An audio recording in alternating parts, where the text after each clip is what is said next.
Le vilain petit canard de Hans Christian Andersen. Que la campagne était belle. On était au milieu de l'été. Les blés agitaient des épis d'un jaune magnifique. L'avoine était verte. Et dans les prairies, le foin s'élevait en monceaux odorants. La cigogne se promenait sur ses longues jambes rouges, en bavardant de l'égyptien, langue qu'elle avait apprise de Dame sa mère. Autour des champs et des prairies s'étendaient de grandes forêts coupées de lacs profonds. Oui, vraiment, la campagne était bien belle. Les rayons du soleil éclairaient de tout leur éclat un vieux domaine entouré de larges fossés et de grandes feuilles de bardane descendaient du mur jusque dans l'eau. Elles étaient si hautes que les petits enfants pouvaient se cacher dessous et qu'au milieu d'elles, on pouvait trouver une solitude aussi sauvage qu'au centre de la forêt. Dans une de ces retraites, une cane avait établi son nid et couvait ses œufs. Il lui tardait bien de voir ses petits éclore. Elle ne recevait guère de visites, car les autres aimaient mieux nager dans les fossés que de venir jusque sous les bardanes pour barboter avec elle. Enfin, les œufs commencèrent à crever, les uns après les autres. On entendait pip. C'étaient les petits canards qui vivaient et tendaient leur cou au dehors. Hap, hap, dirent-ils ensuite en faisant tout le bruit qu'ils pouvaient. Ils regardaient de tous côtés sous les feuilles vertes et la mère les laissa faire, car le vert réjouit les yeux. « Le monde est grand !» dirent les petits nouveau-nés, à l'endroit même où ils se trouvèrent au sortir de leur œuf. « Vous croyez donc que le monde finit là ?» dit la mère. « Oh non, il s'étend bien plus loin, de l'autre côté du jardin, jusque dans le champ du curé. Mais je n'y suis jamais allée. »« Êtes-vous tous là ?» continua-t-elle en se levant. « Non, le plus gros œuf n'a pas bougé. Dieu, que ça dure longtemps! J'en ai assez. » Et elle se mit à couver, mais d'un air contrarié. « Eh bien, comment cela va-t-il ?» dit une vieille cane qui était venue lui rendre visite. « Il n'y a plus que celui-là, que j'ai toutes les peines du monde à faire crever. Regardez un peu les autres. Ne trouvez-vous pas que ce sont les plus gentils petits canards qu'on ait jamais vus? Ils ressemblent tous d'une manière étonnante à leur père, mais le coquin ne vient pas même me voir. »« Montrez-moi un peu cet œuf qui ne veut pas crever, » dit la vieille. « Ah, vous pouvez me croire, c'est un œuf de dinde. Moi aussi j'ai été trompée une fois comme vous, et j'ai eu toute la peine possible avec le petit, car tous ces êtres-là ont affreusement peur de l'eau. Je ne pouvais parvenir à l'y faire entrer. J'avais beau le happer et barboter devant lui, rien n'y faisait. Que je le regarde encore. Oui, c'est bien certainement un œuf de dinde. Laissez-le là et apprenez plutôt aux autres enfants à nager. »« Non, puisque j'ai déjà perdu tant de temps, je puis bien rester à couver un jour ou deux de plus, » répondit la cane. « Comme vous voudrez, » répliqua la vieille. Elle s'en alla. Enfin, le gros œuf creva. « Pip, pip » fit le petit, et il sortit. Comme il était grand et vilain, la cane le regarda et dit « Quel énorme caneton! Il ne ressemble à aucun de nous. Serait-ce vraiment un dindon? Ce sera facile à voir. Il faut qu'il aille à l'eau quand je devrais l'y traîner. » Le lendemain, il faisait un temps magnifique. Le soleil rayonnait sur toutes les vertes bardanes. La mère des canards se rendit avec toute sa famille au fossé. Plash! Et elle sauta dans l'eau. Hop, hop, dit-elle ensuite. Chacun des petits plongea l'un après l'autre, et l'eau se referma sur les têtes. Mais bientôt, ils réapparurent et nagèrent avec rapidité. Les jambes allaient toutes seules, et tous se réjouissaient dans l'eau, même le vilain grand caneton gris. Ce n'est pas un dindon, dit la mère cane. Comme il se sert habilement de ses jambes et comme il se tient droit. C'est mon enfant aussi. Il n'est pas si laid lorsqu'on le regarde de près. Rap, rap. Venez maintenant, avec moi. Je vais vous faire votre entrée dans le monde et vous présenter dans la cour des canards. Seulement, ne vous éloignez pas de moi pour qu'on ne marche pas sur vous et prenez bien garde aux chats. Ils entrèrent tous dans la cour des canards. Quel bruit on y faisait! 2 familles s'y disputaient une tête d'anguille. Et à la fin, ce fut le chat qui l'emporta. Vous voyez comme les choses se passent dans le monde, dit la cane en aiguisant son bec, car elle aussi aurait bien voulu la tête d'anguille. Maintenant, remuez les jambes, continua-t-elle. Tenez-vous bien ensemble et saluez le vieux canard là-bas. C'est le plus distingué de tous ceux qui se trouvent ici. Il est de race espagnole, c'est pour cela qu'il est si gros, et remarquez bien ce ruban rouge autour de sa jambe. C'est quelque chose de magnifique et la plus grande distinction qu'on puisse accorder à un canard. Cela signifie qu'on ne veut pas le perdre et qu'il doit être remarqué par les animaux comme par les hommes. Allons, tenez-vous bien. Non, ne mettez pas les pieds en dedans. Un caneton bien élevé écarte les pieds avec soin. Regardez comme je les mets en dehors. Inclinez-vous et dites « Hop !» Ils obéirent et les autres canards qui les entouraient les regardaient et disaient tout haut « Voyez un peu, en voilà encore d'autres, comme si nous n'étions pas déjà assez. » Fi donc, qu'est-ce que ce canet-là? Nous n'en voulons pas. Et aussitôt, un grand canard vola de son côté, se jeta sur lui et le mordit au cou. Laissez-le donc, dit la mère, il ne fait de mal à personne.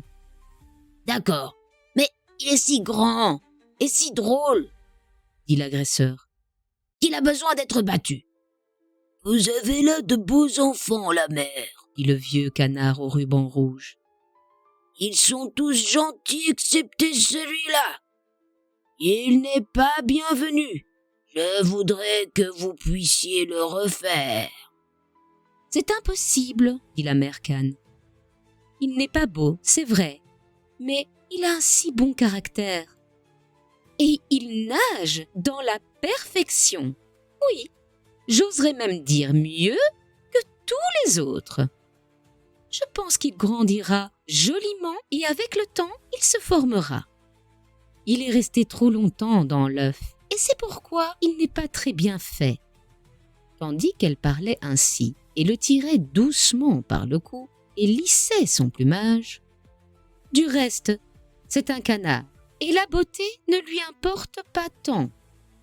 Je crois qu'il deviendra fort et qu'il fera son chemin dans le monde. Enfin, les autres sont gentils. Maintenant, mes enfants, faites comme si vous étiez à la maison. Et si vous trouvez une tête d'anguille, apportez-la moi. Et ils firent comme s'ils étaient à la maison. Mais le pauvre canet, qui était sorti du dernier œuf, fut, pour sa laideur, mordu, poussé et bafoué, non seulement par les canards, mais aussi par les poulets. « Il est trop grand !» disaient-ils tous, et le coq d'Inde, qui était venu au monde avec des éperons et qui se voyait empereur, se gonfla comme un bâtiment, toute voile dehors, et marcha droit sur lui, en grande fureur et rouge jusqu'aux yeux. Le pauvre canet ne savait s'il devait s'arrêter ou marcher. Il eut bien du chagrin d'être si laid et d'être bafoué par tous les canards de la cour. Voilà ce qui se passa dès le premier jour, et les choses allèrent toujours de pis en pis. Le pauvre canet fut chassé de partout. Ses sœurs même étaient méchantes avec lui et répétaient continuellement « Que ce serait bien fait si le chat t'emportait ! vilaine créature !» Et la mère disait « Je voudrais que tu fusses bien loin !» Les canards le mordaient, les poulets le battaient, et la bonne, qui donnait à manger aux bêtes, le poussait du pied. Alors, il se sauva et prit son vol par-dessus la haie. Les petits oiseaux dans les buissons s'envolèrent de frayeur. « Et tout ça, est-ce que je suis vilain ?» pensa le caneton. Il ferma les yeux et continua son chemin. Il arriva ainsi au grand marécage qu'habitaient les canards sauvages. Il s'y coucha pendant la nuit, bien triste et bien fatigué. Le lendemain, lorsque les canards sauvages se levèrent, ils aperçurent leurs nouveaux camarades. « Qu'est-ce que c'est que cela ?» dirent-ils. Le canet se tourna de tous côtés et salua avec toute la grâce possible.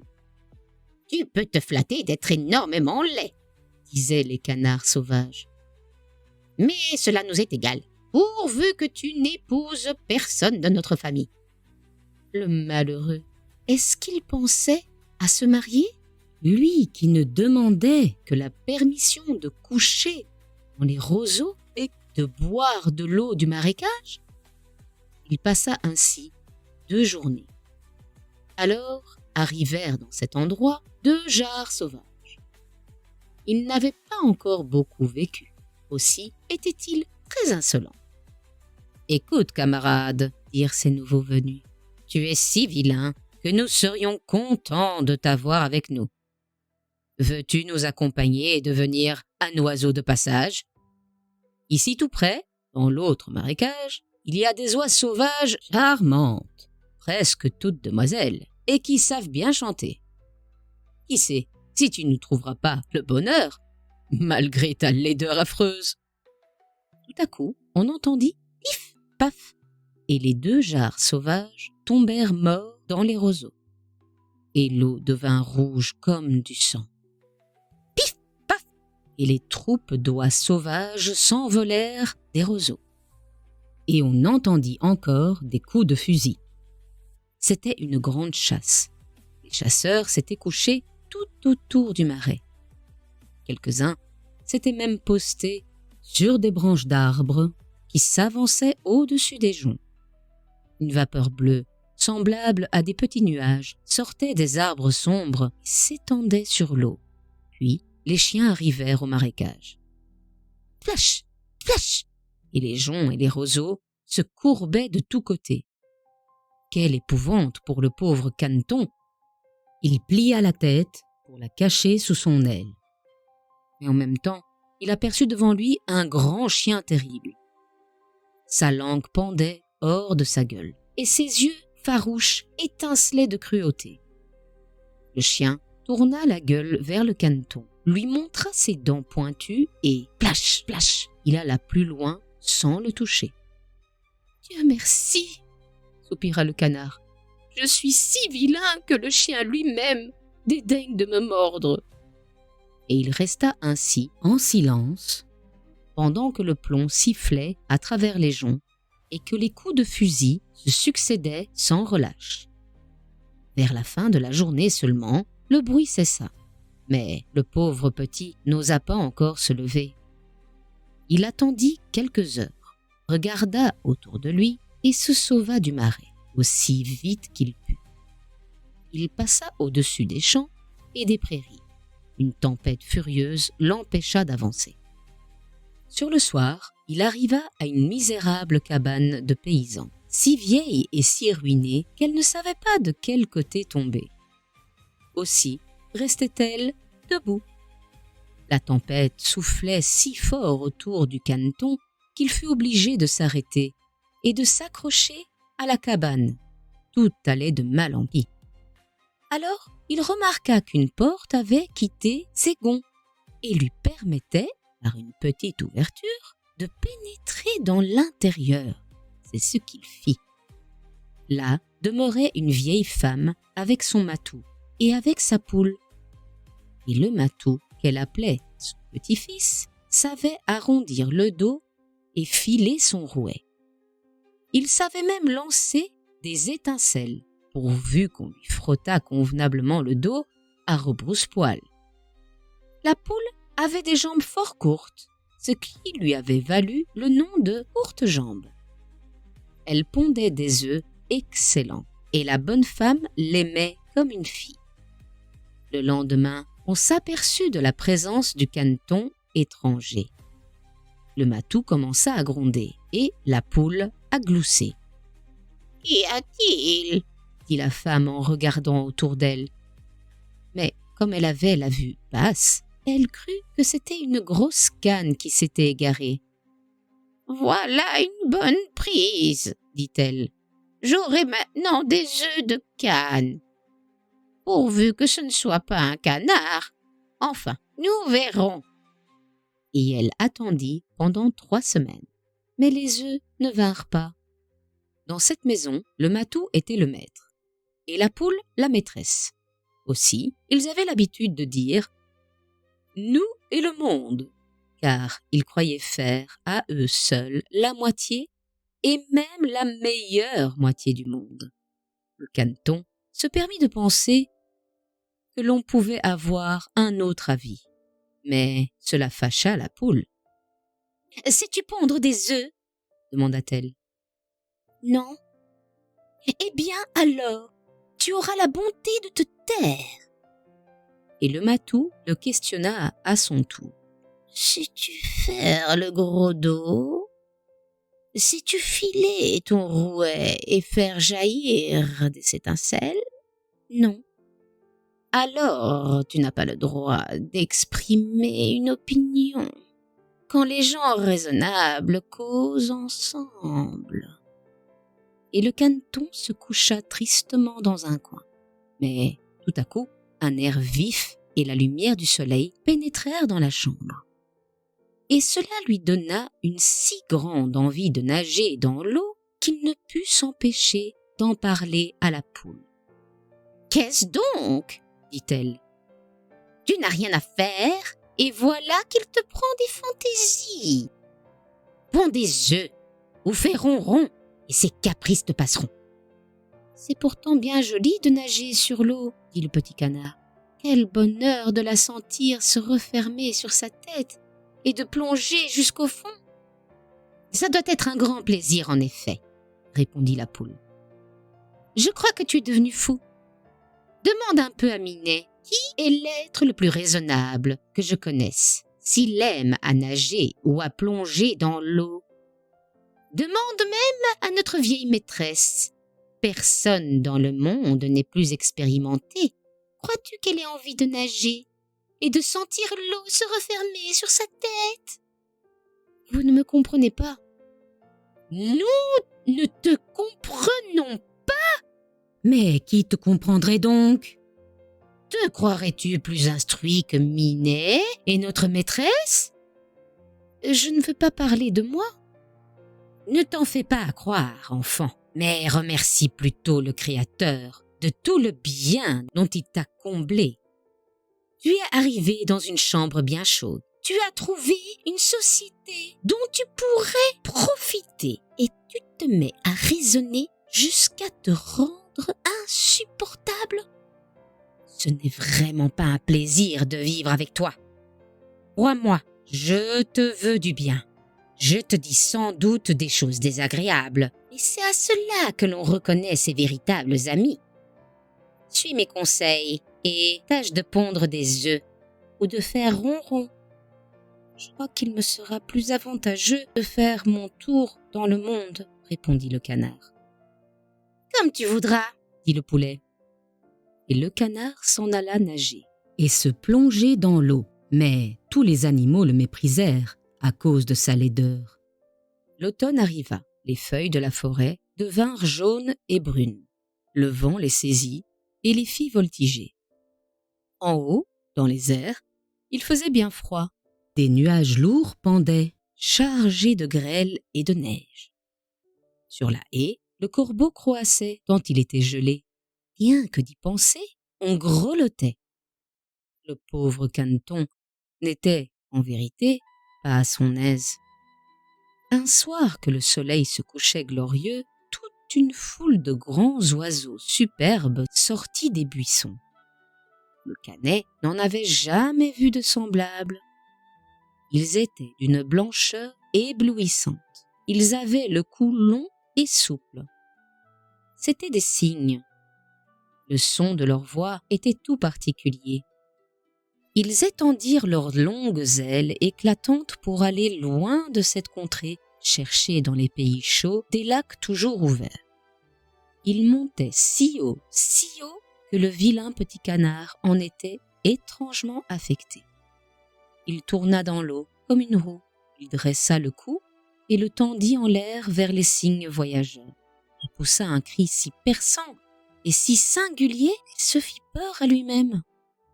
Il lui était impossible d'oublier ces oiseaux magnifiques, et heureux, aussitôt qu'il cessa de les apercevoir, il plongea jusqu'au fond, et lorsqu'il remonta à la surface, il était comme hors de lui. Il ne savait comment s'appelaient ces oiseaux, ni où ils allaient, mais cependant il les aimait comme il n'avait encore aimé personne. Il n'en était pas jaloux, car comment aurait-il pu avoir l'idée de souhaiter pour lui-même une grâce si parfaite? Il aurait été trop heureux si les canards avaient consenti à le supporter, le pauvre être si vilain. Et l'hiver devint bien froid, bien froid. Le caneton nageait toujours à la surface de l'eau pour l'empêcher de se prendre tout à fait. Mais chaque nuit, le trou dans lequel il nageait se rétrécissait davantage.